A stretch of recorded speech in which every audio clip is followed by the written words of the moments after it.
Om Ajnana-timirandasya Jnananjana Shalakaya Chakshurun Militam Dhena Tasmai Shri Gurave Namah. We're taking up where we left off with the reading of the Sri Caitanya-caritamrta. Chaitanya Mahima Jani E Shab Siddhante Chitta Dridha Hai Lage Mahima Jnana Hoite. Chaitanya Mahima, the glory of Lord Chaitanya Mahaprabhu Jani, I know, these Shab, or Siddhante, by the conclusions, Chitta, the mind, Dridha, firm, Hai, becoming, Lage, becomes fixed, Mahima Jnana, knowledge of the greatness, Haite, from. By such conclusive studies, I know the glories of Lord Chaitanya. Only by knowing these glories can one become strong and fixed in attachment to him.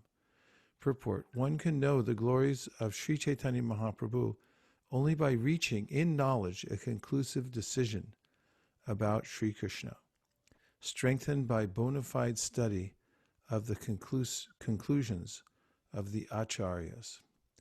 One can know the glories of Sri Chaitanya Mahaprabhu only by reaching in knowledge a conclusive decision about Sri Krishna, strengthened by bona fide study of the conclusions of the Acharyas. That reminds me of something that I read this morning that I think you'll all like.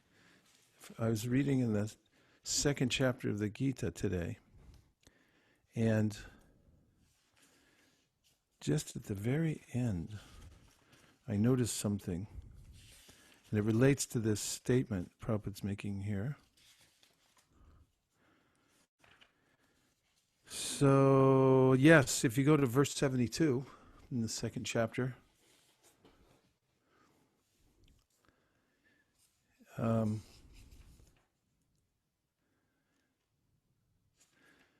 verse is, Esha Brahmi Stiti Partha Nainam Prapya Vimuhyati Stitvasyam Antakalepi Brahma Nirvanam Ruchyati.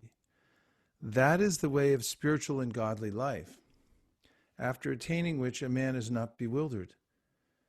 If one is thus situated even at the hour of death, one can enter into the kingdom of God.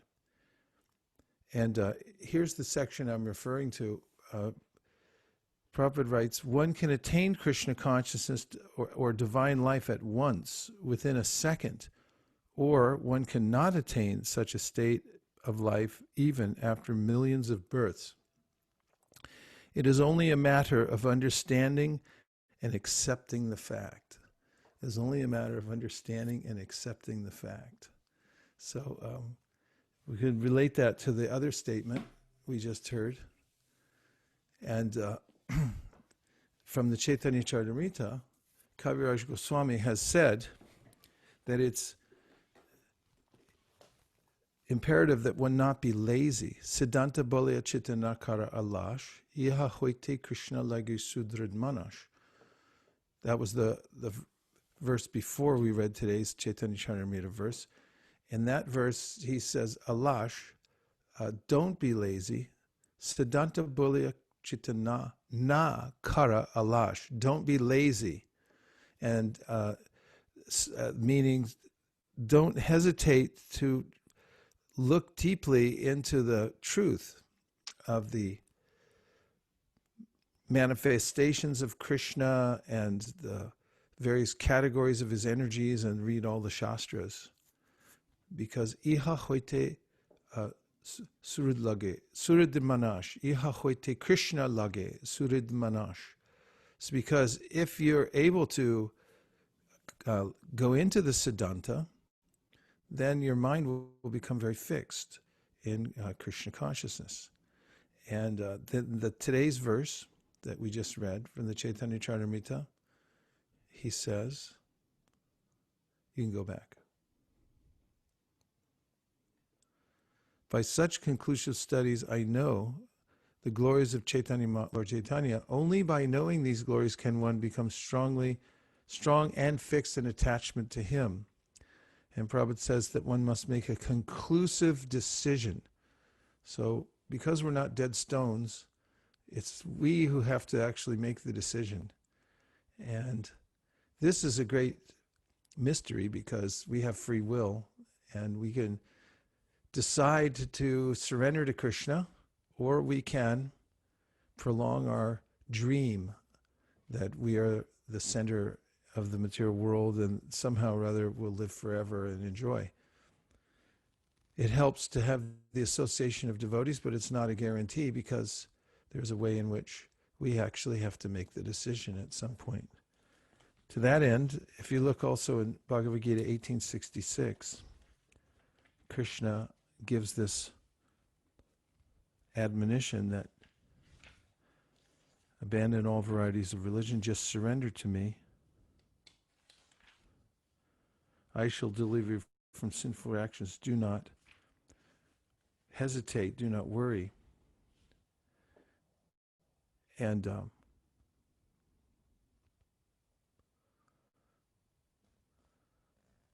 Prabhupada writes that in the purport, there is no need of thinking how one should keep the body and soul together. Krishna will see to that. One should always think himself helpless and should consider Krishna the only basis for his progress in life. As soon as one seriously engages himself in devotional service to the Lord in full Krishna consciousness, at once he becomes freed from all contamination of material nature. At once. There are different processes of religion and purificatory processes for cultivation of knowledge, meditation in the mystic yoga system, etc. But one who surrenders unto Krishna does not have to execute so many methods. That simple surrender unto Krishna will save him from unnecessarily wasting time. One can thus make all progress at once and be freed from all sinful reactions. So the simple decision that, okay, I just surrender to you, Krishna. And this is also mentioned by Lord Ram. And he says that if somebody even one time says, my Lord, I surrender unto you, from that day forward I accept that person. And I protect him from all kinds of fear. So our decision is so powerful, and it is the decision to stay in the material world, apetasya, which means that I've turned away, I've decided to turn away, that keeps me in the darkness.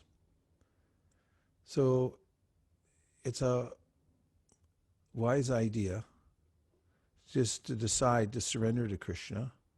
Otherwise, one is left with the perpetual endeavor to try to find some kind of happiness here in the material world.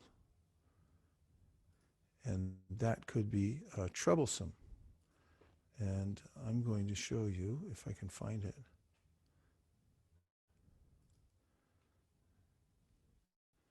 a short video.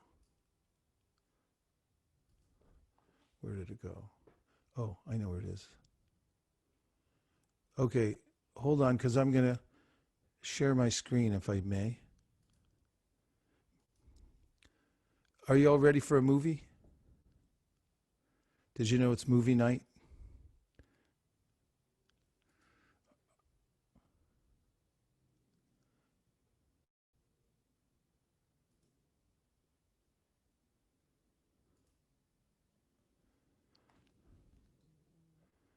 Okay, here we go.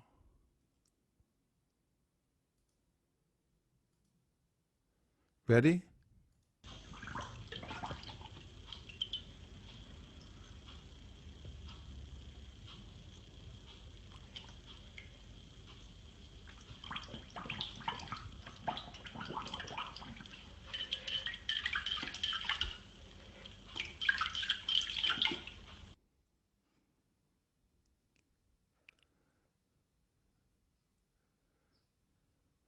Let's see it again.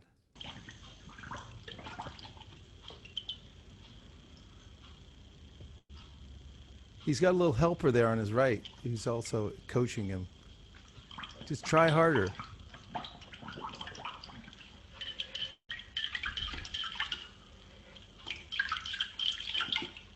Okay, one more time.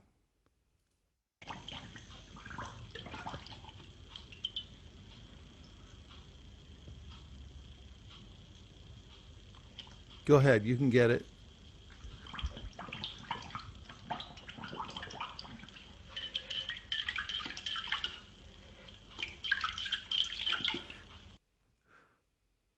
Hare Krishna.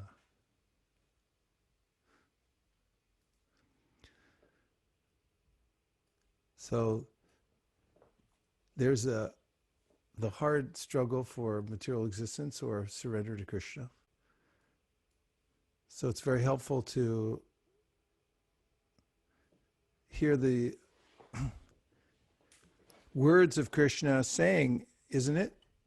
Isn't it helpful for him to hear him saying, just surrender to me, I'll protect you, I'll deliver you, and don't worry. That's the process for making advancement in spiritual life. Otherwise, one can have all kinds of information, but until one makes the decision, then it becomes very difficult to move forward in spiritual life. Okay, let's see the other verses.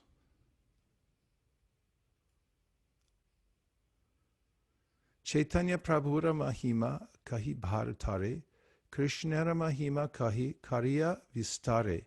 Just to enunciate the glories of Sri Chaitanya Mahaprabhu, I have tried to describe the glories of Sri Krishna in detail.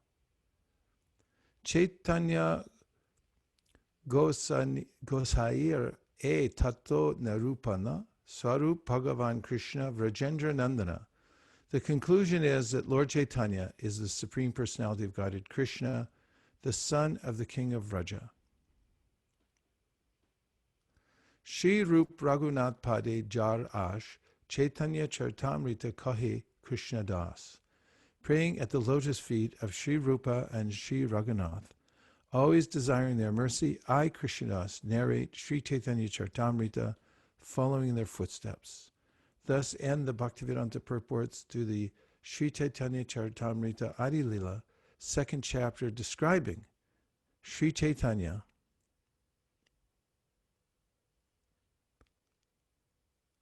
Mahaprabhu as the Supreme Personality of Godhead. And that's the end of chapter 2. We've made quite a bit of progress. So let's just see if there are reflections or any questions. Hare Krishna. Hare Krishna. Please accept my obeisance, Gurudev. Jai. Hare Krishna. Dameshwara Mahaprabhu. I hope you're doing well. I have a question, and it's not directly on the text, but it's a practical life question. Yes. Take care of people with Alzheimer's and dementia. And part of my job feeding them is there's meat. So in the beginning, first, a few years, I fed people everything on the plate except for the meat. And I couldn't believe that no one noticed for all that time. At this point,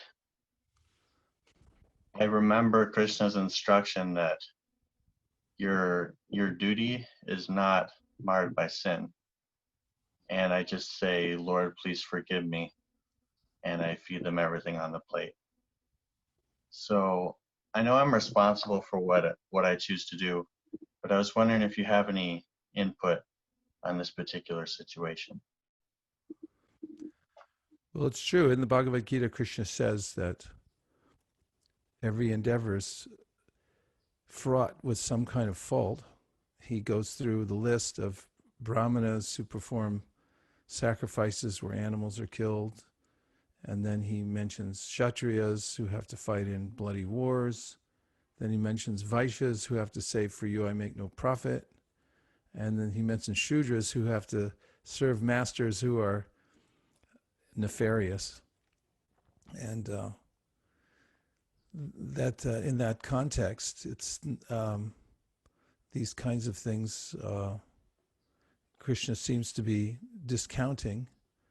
I know that Prabhupada, with Vasudev in Suba, in the Fiji Islands, he had grocery stores and so forth, and he didn't immediately tell him that, you have to give up all your grocery stores in order to take to the Krishna consciousness movement. So Prabhupada gave some kind of a leeway. I think that a lot of it, if you look in any quarter, one way or another, there's some kind of connection to sinful activity in the work that we do. So the discretionary part is to try to avoid it as much as possible, because it does have some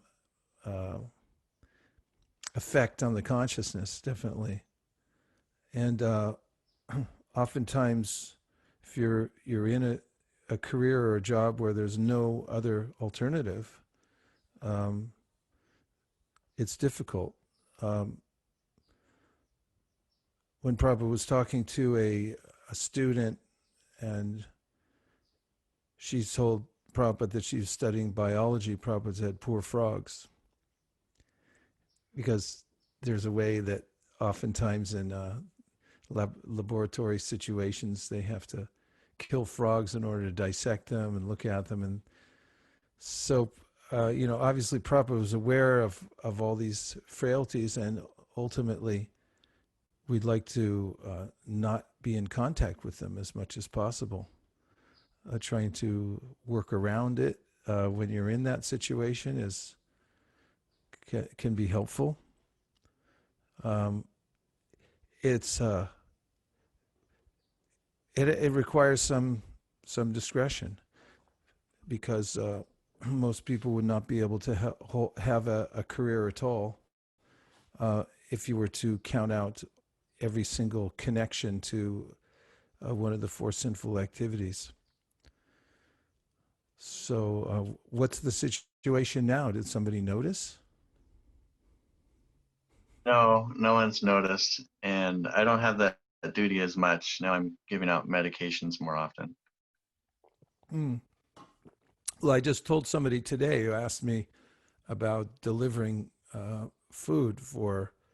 There's some company out there where you deliver meals, Right. not charity meals. People are paying for them, but who knows what's in it? It's coming from restaurants. And I Yeah. said, better find another program, because Manu Samhita goes into detail about the chain, Yeah, the one who kills the animal, the one who cooks it, the one who serves it, eats it, everyone. It's a nasty business. So, I was recommending not to do that, to avoid that as much as possible. So careers can be troublesome. You pick that career because you have a sense of duty and compassion to those people, and I'm glad to hear that you don't have to do it as much. Yeah. Thank you, Gurudev. I'm very grateful for your association. Thank you very much. Great to see you, Tameshwara. Hare Krishna. Yes, Alex. Haribo. Hare Krishna. I had a quick question. In the Madhya-lila 831, third paragraph, Prabhupada says, a neophyte student who is not sufficiently educated or enlightened should not indulge in the worship of Sri Radha and Krishna or the chanting of the Hare Krishna mantra. Even if he does so, he cannot get the desired result. One should therefore chant the names of Nitai Gaur and worship them without false prestige. So that kind of struck me, because I thought that Lord Chaitanya and Lord Nityananda's method was even the most fallen should be induced to chant the names of Krishna and the Hare Krishna mantra, and just hoping you could clear that up. Well, Lord Chaitanya definitely emphasized the public mass chanting of the Hare Krishna Maha Mantra. And so does Prabhupada throughout the Bhagavatam and the Caitanya-caritamrta. So then you have to look at it in context here and see that Prabhupada's emphasizing the entryway into chanting Hare Krishna and to worshiping Radha Krishna as being through Nitai and Gaur. And he emphasizes in various places a similar point. It's more important to chant Nitai and Gaur. And we've just heard in this chapter that there's no difference between Lord Chaitanya and Krishna except for he's giving a dispensation in the Kali Yuga, and practically he's giving away the Ujjvala Ras, the worship of Radha Krishna. That's Anarpita Charim Chirat Karuna Yava Tirana Kalau Samarpayitum Anatojvara Rasam Sabakti Shriyam Haripurata Sundara Dyuti Kadamba Sandipita Sadarya Kandare Spuratu Vasa Chinandana. So he's so kind that, Krishna's so kind. He's the ocean of mercy, and he thinks, I haven't given this in a long time. Of course, he has his own purposes, but then he comes and he gives the worship of Radha and Krishna. So we should, as Prabhupada mentions in one purport, that he repeats this instruction again and again, that before chanting Hare Krishna, Krishna Krishna, Hare Hare, Hare Rama, Rama Rama, Hare Hare, one should first say the names of the Panchatattva, Jai Shri Krishna Chaitanya Prabhu Nityananda Shri Advaita Gadadhara Shivasari Gaura Bhakta Vrinda, and then chant Hare Krishna, Krishna Krishna, Hare Hare, Hare Rama, Rama Rama, Hare Hare. He says it 3 times. And when we worship Radha Krishna in Vaidhi Bhakti, Prabhupada mentions we're actually worshiping Lakshmi Narayan, because the mood of Lakshmi Narayan is Vaidhi, rules and regulations. But that's the entry point. So as we worship in that way, then gradually, by that association and by purification, we'll begin to develop a spontaneous taste for it. And then gradually we'll realize, through the mercy of Lord Nityananda and Lord Gauranga, what is Radha Krishna. This is mentioned by Bhaktivinoda Thakur in the Navadita Mahatmya, where he says that when you do Dasya Ras, menial service to Lord Chaitanya Mahaprabhu, then you can enter into the worship of Radha and Krishna. And Prabodhananda Saraswati also says, Yata Yata Gora Padara Vinde, that there's a way in which when you worship Lord Chaitanya Mahaprabhu's lotus feet, then you, in your heart, develop love for Radha and Krishna. So this, in context, is really what it means. Don't try to jump into the esoteric aspect of Radha Krishna worship, but take shelter of the mood and the method of Lord Chaitanya Mahaprabhu and of his holy name, and then chant Hare Krishna, and you'll be successful. Thank you, Gurudev. Hare Krishna, Haribol. I had one verse I wanted to bring in real quick in that regard. Yes, please. It's 8, and I found it to be strikingly wonderful, where it says, if you are indeed interested in logic and argument, kindly apply it to the mercy of Sri Chaitanya Mahaprabhu. If you do so, you will find it to be strikingly wonderful. Yeah, that's, we had a seminar with Radhika Raman Prabhu, and he was pointing out how Sri Chaitanya Mahaprabhu's philosophy, it was parallel with the Srimad Bhagavatam. There's no difference between the two. And those types of examinations of the teachings of Lord Chaitanya and how they're parallel with Srimad Bhagavatam, and what's the nature of Chaitanya Mahaprabhu and so forth. That's really, if one studies it, and that's the subject matter of these 2 verses we're looking at, then one develops this sense of adoration and appreciation for Chaitanya Mahaprabhu that leads to more and more surrender and more devotional service. When Prabhupada was speaking with a famous yogi, the yogi wanted to invite him to a conference. And at that conference, there will be a lot of spiritualists there, many of the Mayavadis, and the person inviting Prabhupada said, you come together, we'll all be there, we'll be together, will all merge together. And Prabhupada said, they will never. You can write it in your book. And in the conversation with this spiritual teacher, Prabhupada wanted to point out that you have to know the specifics of God in order to surrender to him and also in order to love him. There's a famous poet in India who wrote poetry about God, but he only said to me. He's just saying you, but he never said the name, or he never gave a description of the personality. And so Prabhupada was challenged, and Prabhupada said this is this amorphousness, or this being nondescript about God. How can you develop love for him? And he didn't appreciate that. And with this person who was representing the yoga world, and he was teaching, Prabhupada challenged him. He said, then we should give a specific idea who is God at this conference. And then the yogi said, yeah, but everyone has their own idea.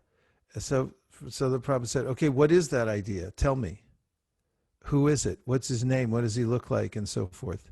He said, no, and he was equivocating. He wouldn't come to any point.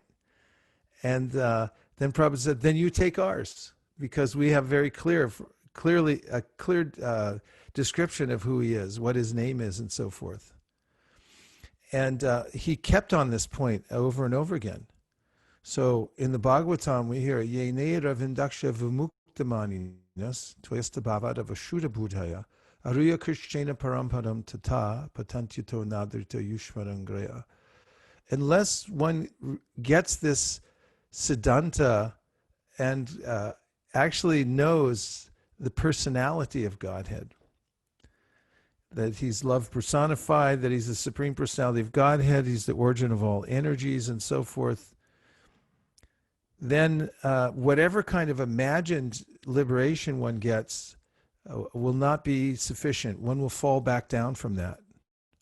Because anando mayo bhyasat, we are pleasure seekers, and the ultimate pleasure and the only fully satisfying pleasure is for us to be in relationship with the Supreme Personality of Godhead. Without that, ultimately we'll fall down. You can be in the Brahmajyoti for eons upon eons, but then there'll be an agitation for variety. And minus knowing about the variety of the spiritual world, that living entity will fall back into the material world to seek variety here. So, yeah, it's an important verse that you pointed out, studying the nature, the mercy of Sri Chaitanya Mahaprabhu. And it relates to what we're talking about in these two verses. Thank you, Bhakti Alex. Good to see you. Hare Krishna. Let's see. Ankit says in a reflection, a living entity is always surrendering to something or someone. An intelligent person should analyze the whole situation and ask the question, what is the ultimate thing to surrender and why we should surrender? And once we get the answer with full conviction, then we should surrender with full intelligence. Yes, Kapila points out that one of the functions of the intelligence is to doubt. And that doubting function is there so that we can rule out all other options until we come to understand the Supreme Personality of Godhead. And once we've done that, then we can, as you said here, Ankit, feel free, or with conviction, we should surrender with full intelligence. Yeah, well-reasoned faith, one of my godbrothers likes to say, well-reasoned faith. And when you have that, you've reasoned it out. It's not a flimsy or komal shraddha, which komal shraddha means for the beginner, the faith is very weak. It can be, the person can be dissuaded. If he gets around some people who don't believe in God and he gets some strong challenges, he'll come back and say, well, I don't know. Komal Shraddha. Rupa Goswami says that that person will bounce back eventually, but can be pushed off the path.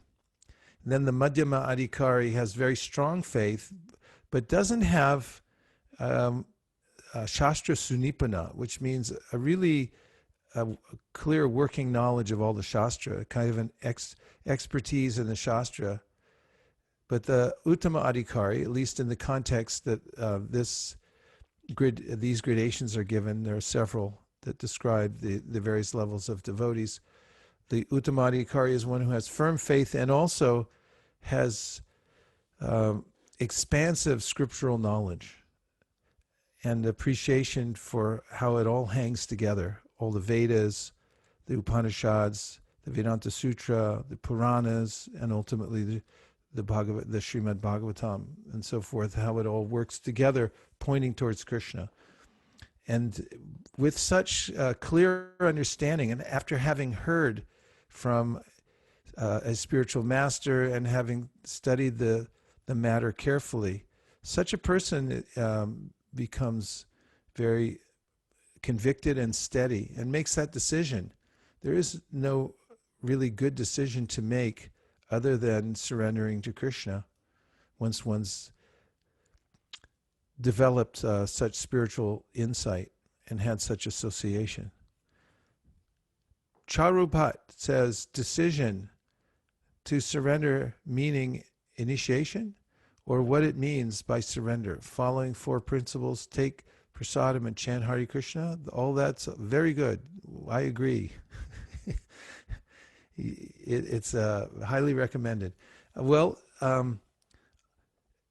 there's 64 items, angas, of bhakti that are listed by Rupa Goswami in the Bhakti Rasamrita Sindhu. And the first three have to do with initiation. He says, Adau Guru Ashrayam, Swadharma Pritsha. He says, first you should surrender to Guru, you should ask relevant questions, and you should render service. So those, he says, are out of the 64, especially for somebody who's beginning the process of devotional service, they're vital. Also, it's mentioned by Rupa Goswami that there are 6 elements of surrender, or six steps on the path of surrender. The first one is to accept those things that are favorable. Second is to reject things that are unfavorable. The third is that one should always feel that Krishna is the maintainer. He's maintaining me. You may think that you're getting money from the government if you're taking any COVID money, but actually it's coming from Krishna. And you should always feel that Krishna is your only shelter. That's number 4. Number 5 is one should always be meek and humble. And number 6 is that one should Atma Nivedana, consider everything I have is Krishna's of mine is Krishna. I don't have anything. Even myself belongs to Krishna. Yes, following 4 regular principles, take prasadam and chant Hare Krishna. Yes, decision to surrender, take initiation. Yes, all good ideas, Charu. Very good ideas. Then anonymous reflection. Even if you work for a company like Google, Facebook, Intel, the product they work on could be used for sinful activities. Only shelter in that is the verse you quoted from Bhagavad Gita 1848. Yeah. Thank you for that. Reflection from Shraddha. From the Caitanya-caritamrta.Adi-lila 118, by such conclusive studies, I know the glories of Lord Chaitanya. Only by knowing these glories can one become strong and fixed in attachment to him. She goes on to say, I was thinking about Bhagavad Gita 7.1, the Tachrinu verse where Krishna says that one has to listen to Krishna and his glories to get attached. Maya sakta mana partha yogam yunjan manashraya asamshayam samagramam yata gyasasi Tachrinu. Did you know that's the most, that Prabhupada gave lectures on that verse more than any other? Tachrinu, yeah. So maya sakta mana partha, asakta. You should have your Mana should be asakta. Asakta really means that you have no other interest. You're completely attached. And this is something I brought up last class, that in order to go from one of the symptoms of pure devotional service is that's rarely achieved. Right, out of the six that are mentioned in the beginning of the nectar of devotion, there's devotional service. Immediately frees you from distress. It puts you in auspiciousness. It's the beginning of transcendental pleasure. Those in pure devotional service reject even the idea of liberation. Pure devotional service is those in pure devotional service reject even the idea of liberation, and it's rarely achieved. And it's the only way to attract Krishna, pure devotional service. So the reason that it's difficult to achieve is because in order to get to prema, one has to first come to bhava. In order to get to bhava, you have to be at asakti. And asakti means complete dedication with no other consideration. So mayasakta mana parta, if your mind is asakta, it's completely attached. Or Krishna is saying, make your mind completely attached. Mana parta yogam yunjan marashraya asamshrayam samagramam yatagyasasi tachinu. And if you just hear from me with that type of attention, then jnanam teham savigyanam idam yakshami asheshata yajgyatva nehabunyo najgyatavyam avishishate. Then but just by that mood of total attachment and hearing, then you'll come to know everything. And phenomenal and numinous. You'll know everything within this world and beyond this world by hearing from Krishna in that mood of complete attachment. Yes, thank you for bringing that up. And then Glenn Powell, Hare Krishna. Before I met Srila Prabhupada, I wanted to become a recording engineer. They told me in high school I needed to take 3 sciences to do that. When I went to biology class, we were told to chop frogs, but I refused. Poor frogs, as Prabhupada said. I was told I could not, because a recording engineer, I could not become a recording engineer unless I took biology and chopped the frogs. I thought the teacher was crazy, and I walked out. When Krishna closes one door, he opens another. When I told my music teacher my dilemma, that I wanted to know the purpose of life, he said to come to his home. He was a Quaker. He gave me the Bhagavad Gita. I was 17 years old. It was the Penguin Classic version, but there was some aspects of it that were authentic. It primed me for receiving Srila Prabhupada's Bhagavad Gita. Your story reminded me of this. Maintaining my integrity, saving those poor frogs, helped to bring me to Srila Prabhupada and Lord Krishna. Bravo! Nicely written too. Thank you very much. That was nice. Mayank. Oh. Yes, please go ahead. Hare Krishna Prabhu. This is Sadhu Vrindavan Das. Haribol Sadhu Vrindavan. I was just thinking, when Prabhu brought up initiation, so I was just thinking about how the spiritual master is also the key to, attaining pure devotion for the Lord, and how he knows everything, because we were reading Adi-lila today, and in the first book, there was a part where Prabhupada, he went to meet Srila Bhaktisiddhanta Saraswati Thakur, and at the time he lived in Calcutta, and as you know, Bhaktisiddhanta Saraswati Thakur had installed the Gaudiya Math, and then while in one of the confidential talks with Prabhupada, Srila Bhaktisiddhanta Saraswati Thakur said that talked about a quarrel which happened with the devotees from the Calcutta Gaudiya Math, and he said there will be fire. There will be, he said Agan Jwalbe. I forgot and he said there will be quarrel, and before few days before passing away, he actually told the temple to form 12 governing bodies, and 12 governing bodies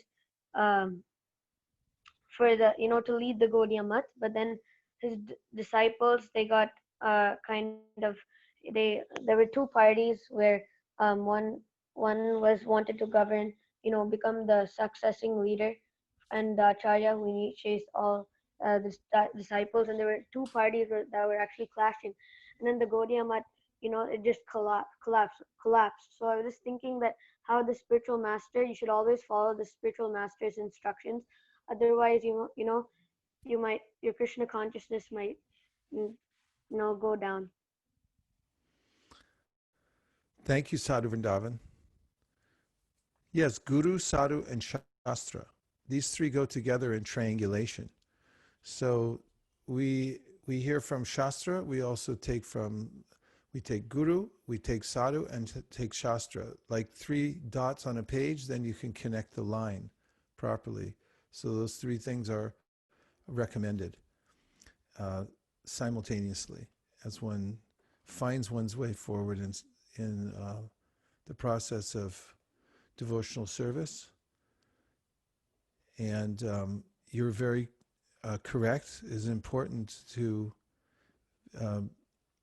take help from the spiritual master. There's, as we heard earlier in the chapter, or in the book itself, the first chapter, there are 3 kinds of spiritual masters. One is the Vartmana Pradashaka Guru, who shows one the path, the one who shows one the path, that is. Then there's the Shiksha Gurus, those who instruct. And there's the Diksha Guru, one who gives one the mantra. And sometimes the Diksha Guru and the Shiksha Guru are one. And you can have one Diksha Guru, but you can have many Shiksha Gurus. Okay, thank you. And then we have Mayank. He says, I am completely in awe with Srila Prabhupada's translations and purports of Srimad Bhagavatam and Caitanya-caritamrta. They are true masterpieces. Did Srila Prabhupada carry with him commentaries from previous acharyas to ask to help him with this process of translation? Yes. He had special books that in Bengali that had commentaries by all the Vaishnava acharyas. So whenever Prabhupada was translating, he would have that book open, and he would be looking at the various commentaries that were all there for each verse by the various Vaishnava acharyas. And from that, he would, obviously he was taking following in their footsteps, and then synthesizing, putting everything into his own words, as is the rule of the disciplic succession. And then we have Sugopi Somya Devi Dasi. Welcome back. Good to see you. She writes, as Srila Prabhupada mentions, you might move that up just a tad. Oh, I can do that. Something I can be self-directing with here. Please, she says, Srila Prabhupada mentions in a few verses, both in Srimad Bhagavatam and Bhagavad Gita, that devotees should refrain from preaching to those who doubt the position of the Supreme or are likely to commit an aparad to the holy name of the Lord, either through their words or their demeanor. How do we differentiate between people who are likely to do so versus those who will be submissively curious? Well, Prabhupada mentions a couple places in the Gita. One place he says that devotees hold open class on Bhagavad Gita. That means anybody can come, even if they're atheists, they can come. And he mentions in another place that although the Lord says, don't disturb the minds of the ignorant, the devotees know the purpose of the Lord, and then he goes on to say they're more kind than the Lord, and therefore they go to great lengths. They even take the risk of approaching ignorant people to give them Krishna consciousness. So one of the ways, and I was just thinking of this today because our peach tree is giving numerous peaches right now, and every day we go out and pick them, and the ones that are ripe. And I was remembering how we talk about this when we're training for book distribution, to go out as an example, to meet people one after another, those people we don't even know. We don't know if they're going to be favorable or not. But just as I was picking fruits today, all it took was a tiny little nudge on each peach to tell if it was ready or not. And the ones that are ready, they were so ready, they just fell off in my hand. And they're nice and soft and easy to tell. And you do it by feel. You know, there's a little squeeze there and it's, okay, you're ready. And the other ones weren't. And it would have taken a little effort to actually pull them off. And I wouldn't have wanted to anyway because they're not ripe. So I remembered that. And so we advocate this idea of ripe fruits when we go out by the order of Chaitanya Mahaprabhu and Srila Prabhupada, even amongst those who might not be favorable, and try to give them Krishna consciousness. We notice whether they're ripe fruits or not. And if they're ripe fruits, then we give them as much as possible. And if they're not, then we leave them alone, which is the direction given by Havi Yogendra in the 11th canto of Srimad Bhagavatam, where he says, Ishvare taradineshu balisheshu tu satsucha prema maitri kripo peksha yakaroti samadhyamaha. The preacher, the Madhyama Adhikari, should be wary of people who are not interested in Krishna consciousness, or more likely averse, more accurately, adverse to Krishna consciousness. It's an interesting word, adverse. They're against the verses. So once you realize that somebody's not a ripe fruit, you're to leave them alone, says the verse. You should let them be. Don't agitate them. Let them go. So you have to become expert.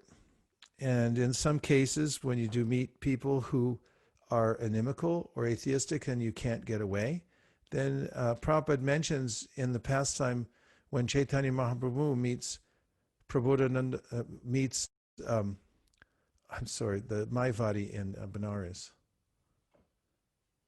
His name went out of my head. Somebody? Prakashananda Saraswati. He goes to his encampment because the Mayavadis who live there have been criticizing Chaitanya Mahaprabhu for his dancing and chanting, and they said, what kind of sannyasi is he? That sannyasis are not to be about town chanting, singing, and things like that. They're to be studying Vedanta and being very serious, meditating on Brahman and so forth. And so there was a Brahmana there in town who felt very hurt that these Mayavadis were criticizing Mahaprabhu because he knew the glories of Mahaprabhu.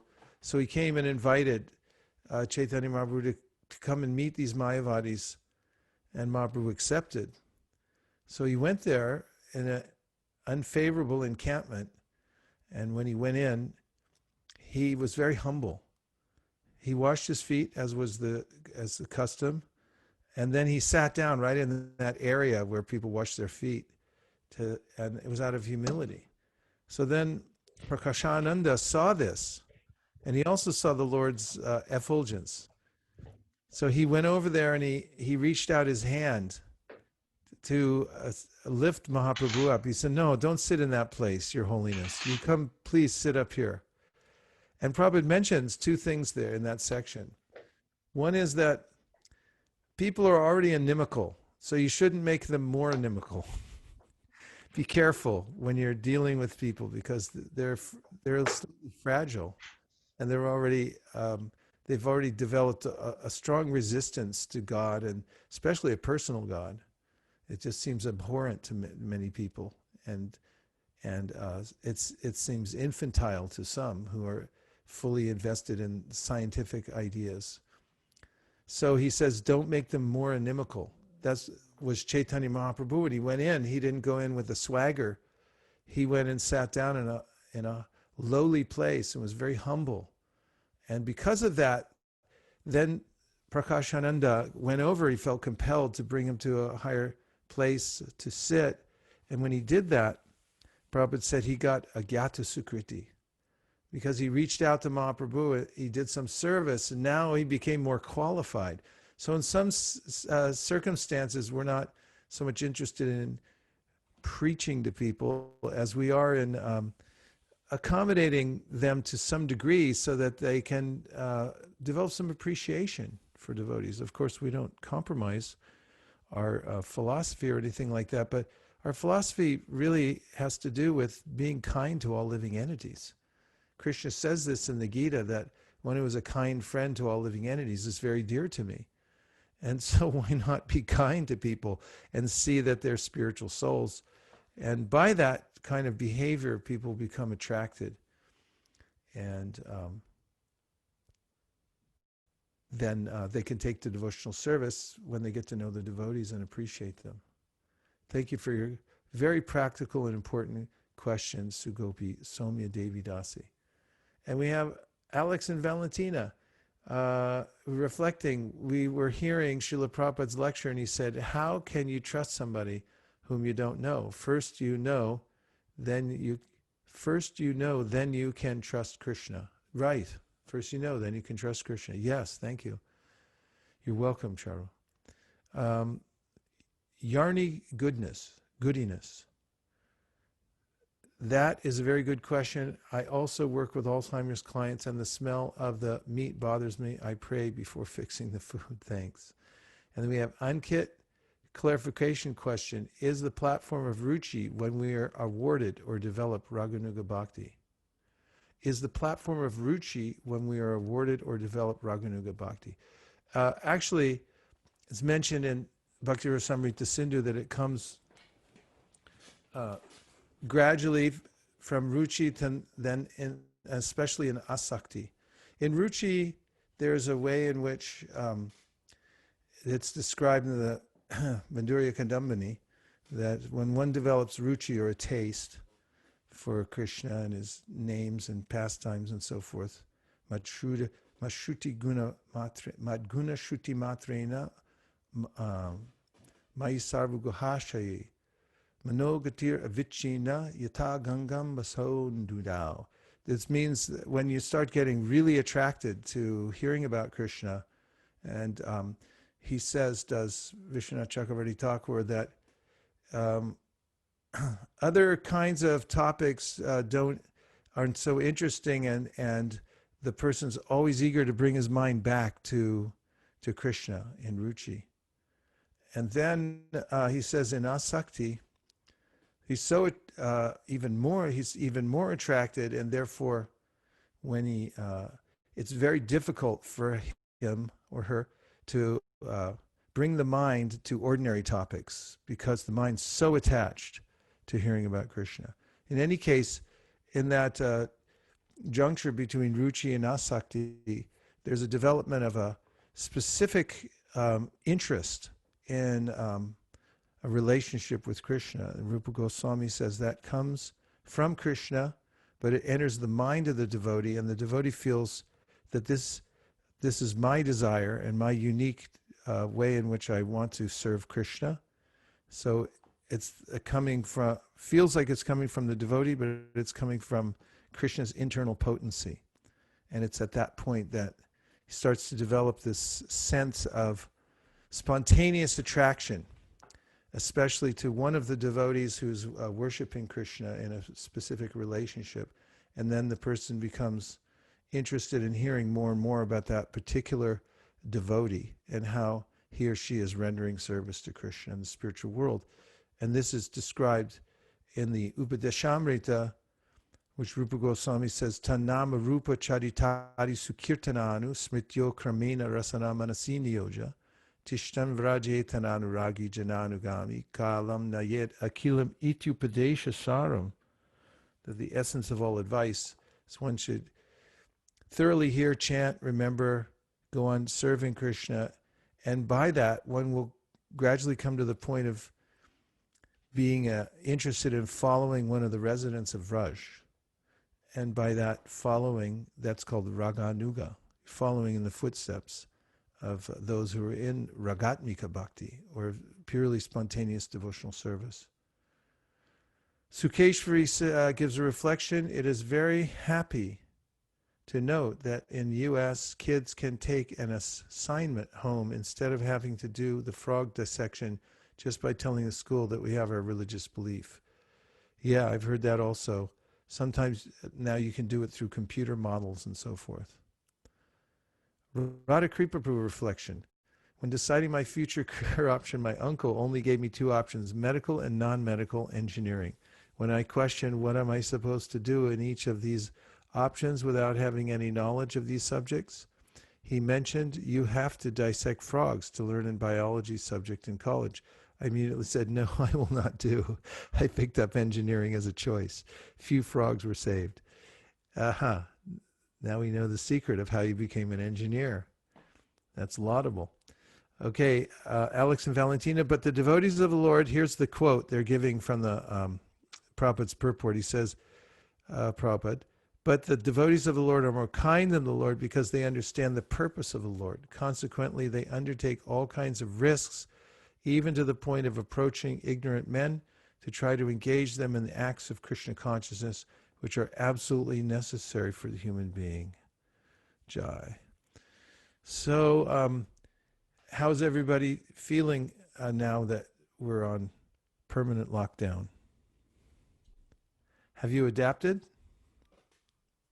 Or are you getting anxious? Or how's it? What's your feeling or realization? Oh, that's nice, Sukeshri. She's happy still. Good.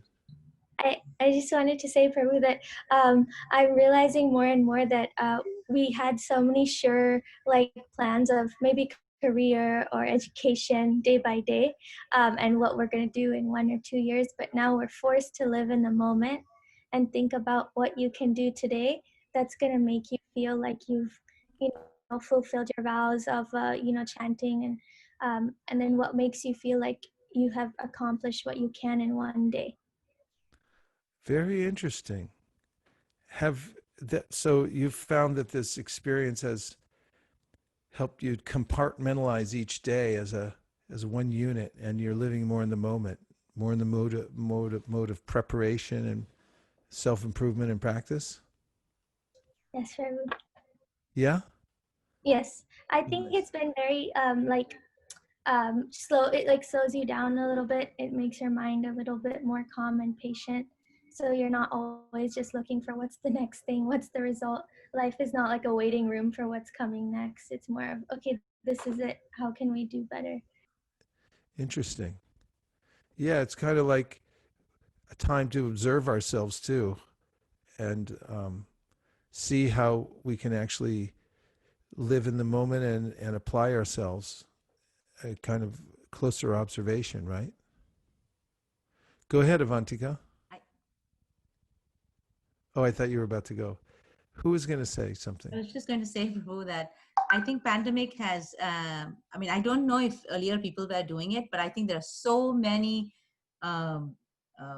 group readings of Bhagavatam, Bhagavad Gita that's going on now, which I had never heard about before. Almost every devotee in ISV is probably having a reading group. We finished the 9th canto, we're doing the 10th canto in our group. We also have our usual stuff that we do, but then this extra reading that I could never afford to even think. Even kids are having their own group readings. Smaller kids have.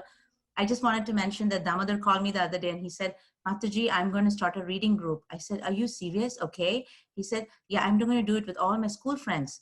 I said, oh, wow, that's very nice. So he says, but I have not read all of the Shastras yet. So I will have questions. So can you just come whenever you can and answer the questions? I was thinking that kids are thinking out of the box. They want to they're having reading groups with their school friends, their neighbors. I never heard ever that people had so much time to do so many things. So I think in one way it's a blessing. Nice. Thank you. Hare Krishna, Prabhu. Yes. Danut pranams, Jai Srila Prabhupada. Hare Krishna. For me personally, I think it has been a lot of introspection as well. It has given time to, sit back and think what is more important and reprioritize again. And also it has given some time to, follow a schedule, because before the pandemic or before the whole lockdown, it was just like, a rush, from one thing to the next. And now the kids' classes are online and everything's online. So while it's, it has its own challenges, but on the other side, it has given some space to, like to reprioritize and understand what is most important in the situation. Literally, we don't know what's going to happen next day, and every day, is a new beginning, and every night is a time to feel grateful that another day is gone by. So so that really, I think the Shastra has really being applied on a day-to-day life. Do you think that you'll get used to it and you won't want to go back out again? I thought about it and I said, no, this is in Krishna's hands, and I don't want to plan one way or the other, or Yeah. And I just surrender, because Krishna has a plan, for every living entity and every moment, and it's just wanting to be grateful for everything that he has arranged. Yeah. There's nothing mad. Everything's great because it's Krishna's plan. Fantastic. Tate anukampam susamikshimano. Yeah. Namrata. Oh, yes, please go ahead. This is Adhavindavan Das. I was just thinking how I used to, now with how devotee association is so important to me.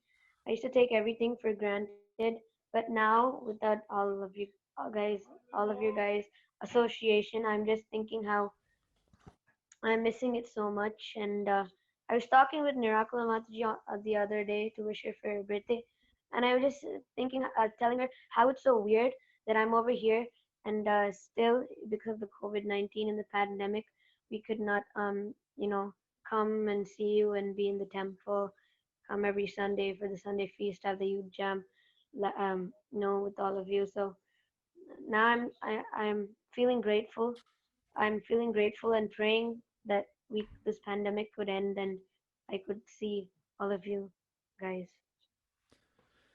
Yeah, that's a nice feeling.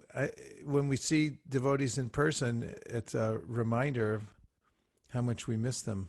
At least that's how we feel over here. I was going to ask Namrata, if you're still there, how things are going in Australia. Has everything opened up, or is it still the same as it was? Any difference? Hare Krishna. Guru Maharaj, please accept my obeisances. Hare Krishna. Yeah, things have opened up a little bit, but it's gone back. So they had opened up restrictions, but then the cases have gone up in Victoria. So the state next to us. So it's gone back. So it depends on which state you are in. In the state that I am in, it's the same, where we're all working from home. We can still go and visit people. I think it's not as bad as it is in the US, but we're all still being really careful. What about New Zealand? I heard some rumor that New Zealand was virus-free. I heard that as well from His Holiness Devamrita Maharaj's interview on the STP group. I think, he was saying that it's virus-free and it's business as usual inside New Zealand, but no one can go in and out. I haven't done I don't have any friends who I'm in touch with from New Zealand, and Okay, just because you're down under doesn't mean you get more information than we do. I mean, I don't even I stopped watching the news. I just ask my in-laws what's happening in Australia, because they watch the news and I just stay out of it. Yeah, so you could really be in the moment, huh? And not get swept away. Well, thank you for the report from Australia. Thank you for joining us. Hare Krishna. Nachari Armarman, Nachari Armarman, Nachari Armarman, Nachari Armarman, hey, Nachari Armarman, Nachari Armarman, Nachari Armarman, Nachari Armarman.